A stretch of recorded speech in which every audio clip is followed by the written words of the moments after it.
Okay, PCX 160cc, kulay black. Titignan natin kung paano mag-skills. Pwede kayong kumain ng malaki dun sa dulo. Okay lang yung lumagpas kayo sa guhit, huwag nyo lang tamaan itong mga cone. Kasi babagsak talaga kayo. Para pag kumain kayo ng malaki doon, hindi kayo mahirapan dito. Ayan. Oh, liko agad, manipis lang yung kuha para makabalik agad. Kasi pag masyadong malaki yung kuha mo pag liko, hirap kang bumalik. Oh, kita mo, sobrang laki ng kinuha niya.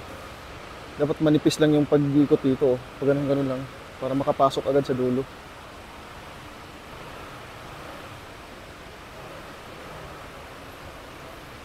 Liko agad, eh.